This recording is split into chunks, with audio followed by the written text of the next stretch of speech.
তৃণমূল নেতাদের মধ্যে প্রায় 90%ই এমন রয়েছেন যারা ঘুষখোর, যারা দুর্নীতিবাজ, মানুষেরা কিন্তু এমনটাই মনে করে। সে কারণেই বিজেপিকে মানুষ ভোট দিয়েছেন। একবার ভেবে দেখুন, মুখ্যমন্ত্রীর চেয়ার এখনো বদলায়নি, কিন্তু তৃণমূল কংগ্রেসের সেই ছোট বড় মাঝারি, মানে ওই সাইকেলে চেন পরা নেতা, ফরচুনারে বসে থাকা নেতা, আবার একটা বিড়ি একটা টান দিয়ে কানে গুঁজে রাখা নেতা, সবাই কিন্তু ভার্চুয়ালি যোগ দিয়ে দিচ্ছেন বিজেপিতে।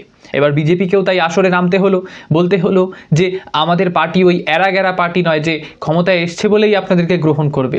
আমাদের পার্টির রুলস এবং রেগুলেশন রয়েছে। নমস্কার, ইতিহাস সাক্ষী রয়েছে, যখনই সরকার বদলেছে ঠিক তখনই কোনো রকমের রং না দেখে গিরগিটির মতো রং পাল্টেছে বুদ্ধিজীবীরা। এই বুদ্ধিজীবী কম, পরজীবী বেশি। অনেকেই বলে থাকেন 2011 সালে যখন মমতা বন্দ্যোপাধ্যায় ক্ষমতায় আসছেন, সেই সময় এই সমস্ত বুদ্ধিজীবীরা যারা বামপন্থী ছিলেন কার্যত গিরগিটির মতো রং পাল্টে ফেলেছিলেন। শারীরিকভাবে তো বটেই, মানসিকভাবেও তারা একেবারে মনস্থির করে নিয়েছিলেন যে আমরা এখন তৃণমূল কংগ্রেসের সঙ্গে থাকছি, কারণ আমাদের যে সেই ক্ষমতার স্বাদ, সেই সুস্বাদু স্বাদ, কর্পোরেট ওয়েতে দুর্নীতি এবং সেই দুর্নীতির ফলস্বরূপ কিছুটা যদি তারা বড় পথ পান, তার লোভ তারা কিন্তু সামলাতে পারেন না। সে কারণে আজ আপনারা দেখছেন এই কবির সুমন, যিনি সুদূর অতীত থেকে মমতা বন্দ্যোপাধ্যায়ের পেছন ঘুরতেন এবং তাকে বিভিন্ন রকম ক্যাম্পেইনে সহায়তা করতেন, সেই কবির সুমন বলছেন আমি তো তৃণমূলপন্থী নই, হাতে পায়ে ধরে দাঁড় করিয়েছিল, তাকে হাতে পায়ে ধরেছিল তৃণমূল কংগ্রেস। এটাও সাধারণ বাঙালিদেরকে বিশ্বাস করতে হবে? ইনি কি বলেছিলেন অতীতে? গত দিনগুলোতে এনার মন্তব্য কিন্তু এই বাঙালিরা ভোলেননি। ইনি বলেছিলেন আজ থেকে 300 বছর পর মমতার নামে পুজো আচ্চা হবে আর মন্দিরও হবে। এই কথা কিন্তু বাঙালিরা মনে রেখেছেন। কার্যত সেই কবির সুমন আজ বলছেন তৃণমূল কংগ্রেস কে, মমতা কে? তারা তো আমার পায়ে ধরেছিল আমাকে প্রচার করানোর জন্য, মানে প্রচারে নিয়ে আসার জন্য। সুতরাং তাদেরকে আমি এখন আর চিনতে পারছি না, কারণ এখন বিজেপি সরকারে আসছে, এখন তাদের তোষামোদি করতে হবে, তাদের পা চাটতে হবে, তাদের ওয়ে ফ্ল্যাটারিং করতে হবে, আর ব্যাটিংও করতে হবে। কিন্তু বিজেপি এমন দল কিন্তু নয় যারা একেবারে আইডিওলজি মানেন না, যারা কার্যত সেই ক্ষমতার লোভে অন্য দলে যায়, তাদেরকে বিজেপি গ্রহণ করবে বলে মনে হয় না। আপনাদের পর কিছু ক্যাম্পেইনের কথাগুলো বলবো। 2021 সাল, সেই সময় যখন বিধানসভা ভোট হচ্ছে, তখন কিন্তু এই কবির সুমন মমতা বন্দ্যোপাধ্যায়ের সাথে ছিলেন। করোনার সময় আপনারা জানেন তিনি প্রশংসা করেছিলেন, কার্যত হেডলাইন হয়েছিল তার এই মন্তব্যগুলো, মমতা বন্দ্যোপাধ্যায়কে করা প্রশংসাগুলো। এর পাশাপাশি তিনি মমতা বন্দ্যোপাধ্যায়ের জন্য গান তৈরি করেছিলেন, মমতার জন্য গানটির নামও রেখেছেন।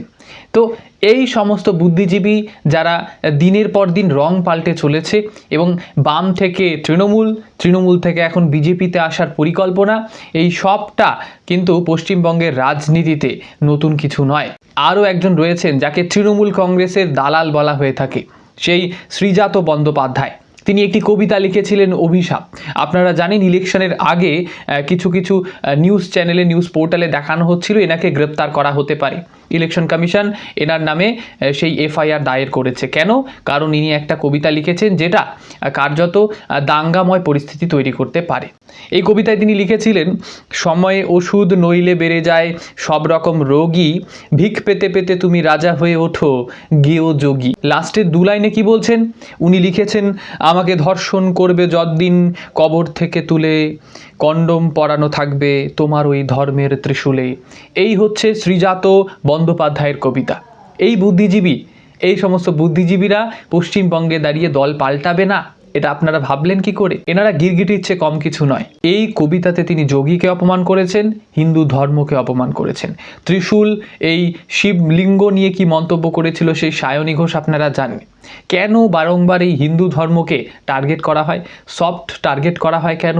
কারণ একটাই, হিন্দুরা কিন্তু ভীষণভাবে সহনশীল হয়।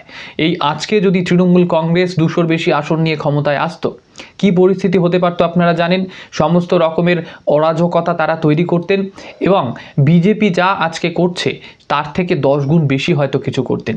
কিন্তু বিজেপি যা করছে তা আসলে কি বিজেপি?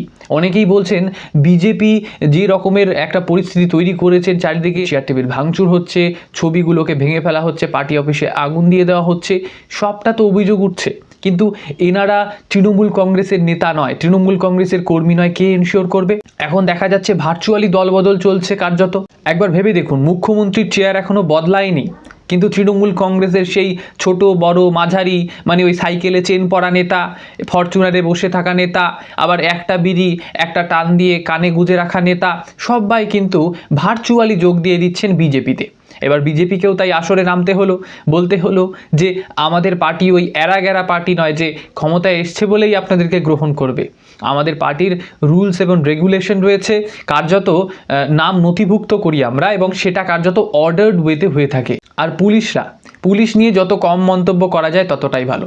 আপনাদের সকলেরই হয়তো কোনো না কোনো জায়গায় একটা এক্সপিরিয়েন্স হয়েছে যে আপনি যখন হেলমেট ছাড়া যাচ্ছেন আপনার বাড়ি থেকে 1 কিলোমিটারের মধ্যে, তখন ধরুন আপনাকে একটা পুলিশ ধরলো। এবার সেই পুলিশ বলছে যে ওই চায়ের দোকানটিতে যাও এবং একটা স্ক্যানার দেওয়া থাকবে, সেখানে একটুখানি আস্তে করে পেমেন্ট করে দাও এবং 500 টাকা দিয়ে দাও, তোমায় আর আমরা ওই 5000 টাকার চালান কাটবো না। 5000 টাকা 500-তে মিটমাট করতে চাইলে ওইখানে গিয়ে স্ক্যানারে সেই টাকাটা পে করে দাও।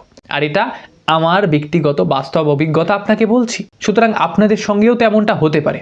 যদি হয়ে থাকে নিশ্চিতভাবে একবার কমেন্টে লিখে জানাবেন। এটাও দেখার বিষয় যে কতজনকে এইভাবে পুলিশ প্রশাসনের মাধ্যমে একেবারে ওই সাপ্রেসড হতে হয়েছিল, অপ্রেসড হতে হয়েছিল।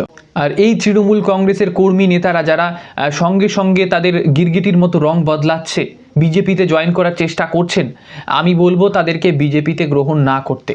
এই এতদিনের সংঘর্ষ বিজেপি নেতাদের, বিজেপির হয়ে বা বিজেপির বিপক্ষে যারা ইউটিউব চ্যানেলে বলেছেন, তারা কার্যত অনেক রকমের গালিগালাজ কিন্তু সহ্য করেছে।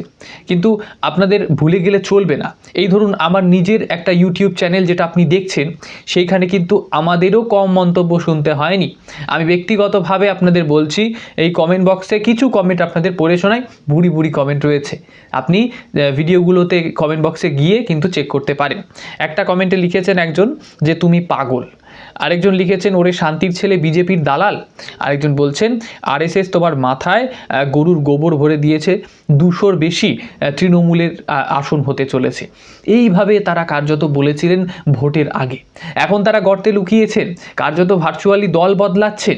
সুতরাং এই সমস্ত যারা ভণ্ড সাধুরা রয়েছেন, মানে কার্যত গালাগালি দিয়ে থাকেন, যারা তাদের বিপক্ষে বলেন এবং অনেক সময় তো বলে থাকেন তোর অ্যাড্রেস দে, তোর বাড়িতে যাব, এই যে থ্রেটগুলো দিয়ে থাকেন, এই সমস্ত তৃণমূলের ছোট বড় মাঝারি যারা নেতা রয়েছেন, যারা কার্যত সেই চেইন পরা সাইকেলের থেকে ফরচুনারে গিয়েছেন।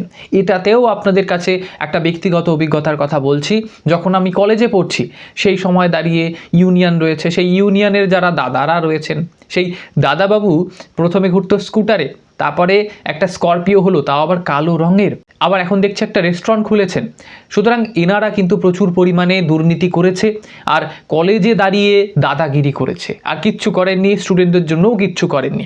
আপনি একজন স্টুডেন্টের কাছে যদি জিজ্ঞেস করেন, তবে এই একটাই উত্তর পাবেন যে এই দাদারা আদেও দাদার মতো কোনো কাজ করেননি, সেই গুন্ডা বদমাশদের মতো সেই রাজত্ব চালিয়েছেন, একনায়কতন্ত্র চালিয়েছেন, কোনো রকমের ইলেকশন কলেজে হয়নি। তাই এবিভিপিরাও কিন্তু এখন সেই দখলদারি শুরু করে দিয়েছে। আপনারা জানেন, একটা আলু যখন পচে যায় আলুর বস্তায়, সেই একটা আলুই কিন্তু পুরো বস্তাকে পচিয়ে দেওয়ার জন্য যথেষ্ট।